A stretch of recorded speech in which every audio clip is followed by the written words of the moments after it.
gonna be making a Coca-Cola cake today, emphasis on the cocoa.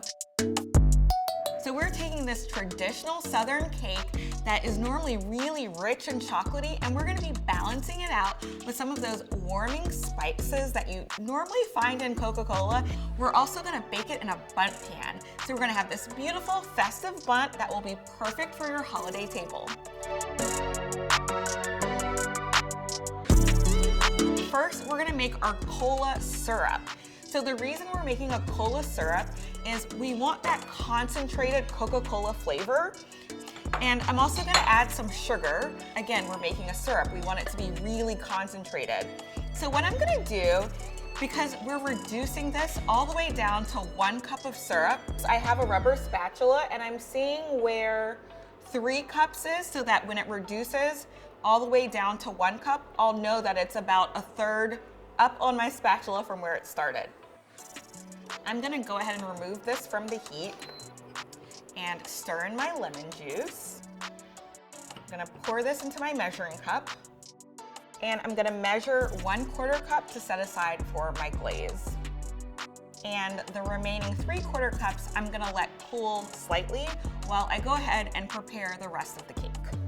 So this cake, it might be a little bit different than Coca-Cola cakes you've seen before, which kind of follow that traditional creaming your butter and sugar, adding your eggs, and then alternating your dry with your liquids. With this cake where we're melting the butter and sugar with that cola syrup, we're just gonna create a really rich texture with a really nice and kind of tight crumb. It's great because you don't need a stand mixer or an electric mixer, any of that kind of fancy equipment. You can just whip it all up by hand and it comes together so easily and beautifully.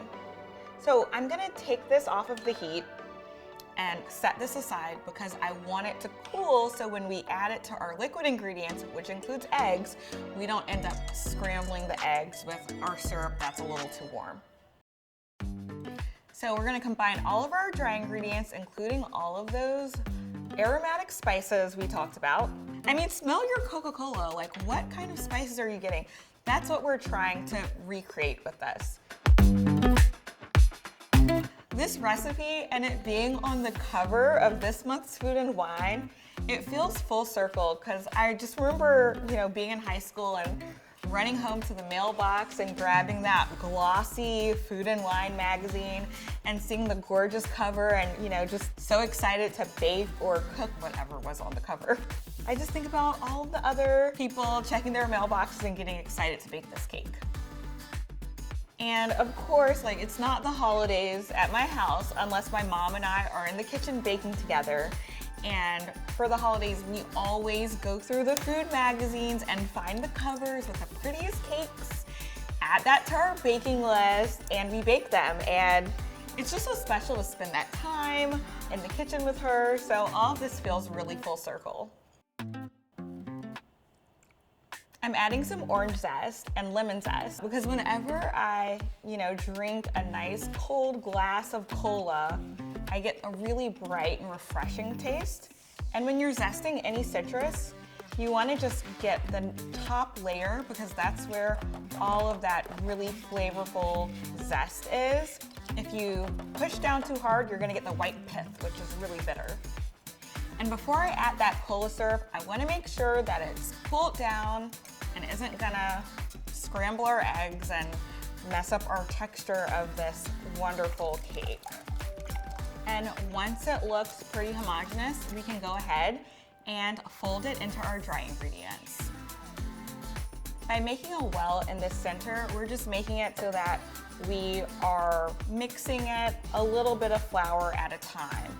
So as you continue mixing, you get closer to the edge of the bowl to incorporate the rest of those dry ingredients. And you don't want to overdo it. Once you get to that point where your batter looks nice and done, go ahead and pour it into your prepared cake pan. I like baking spray with flour because it's super easy and fast. And it works for even really intricate designs on your Bundt pan. Get all of that delicious batter in there. I'm gonna bake this at 350 degrees for 40 to 45 minutes until a cake tester inserted into the center comes out clean. While the cake is in the oven, I'm gonna go ahead and whip up our cola glaze.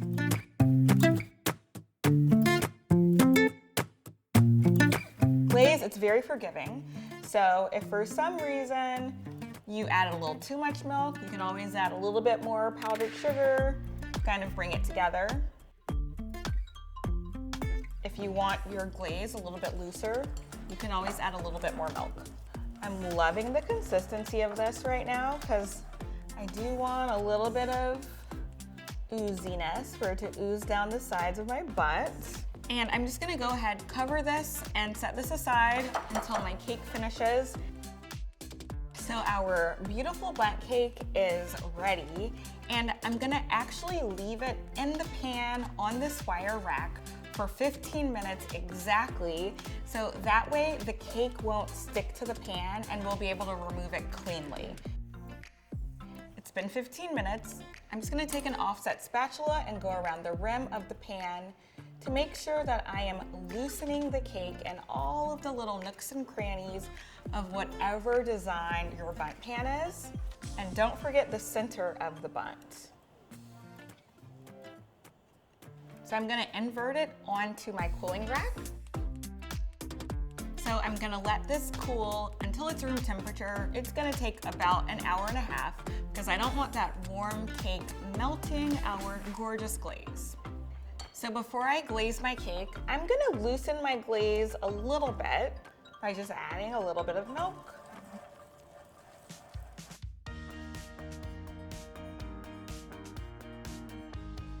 Look at how gorgeous this looks. I went ahead, I glazed the cake, and this, oh, it's just so oozy and gooey and perfect. Okay, I am going to try a piece because I can't wait anymore.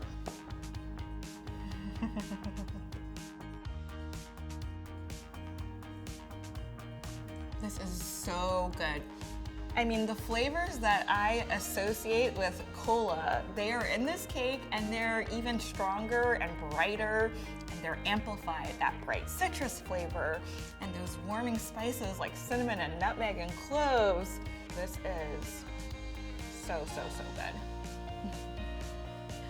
This cake is perfect just as it is, but if you want to go ahead and play on that cherry cola flavor, I have some cherries here.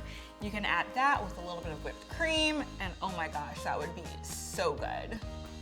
I want to see you guys make this cake. So go ahead, cook the cover, tag Food and Wine so that we can all see it and share it. You can also tag me. I would love to see your Coca-Cola Bundt cake creations.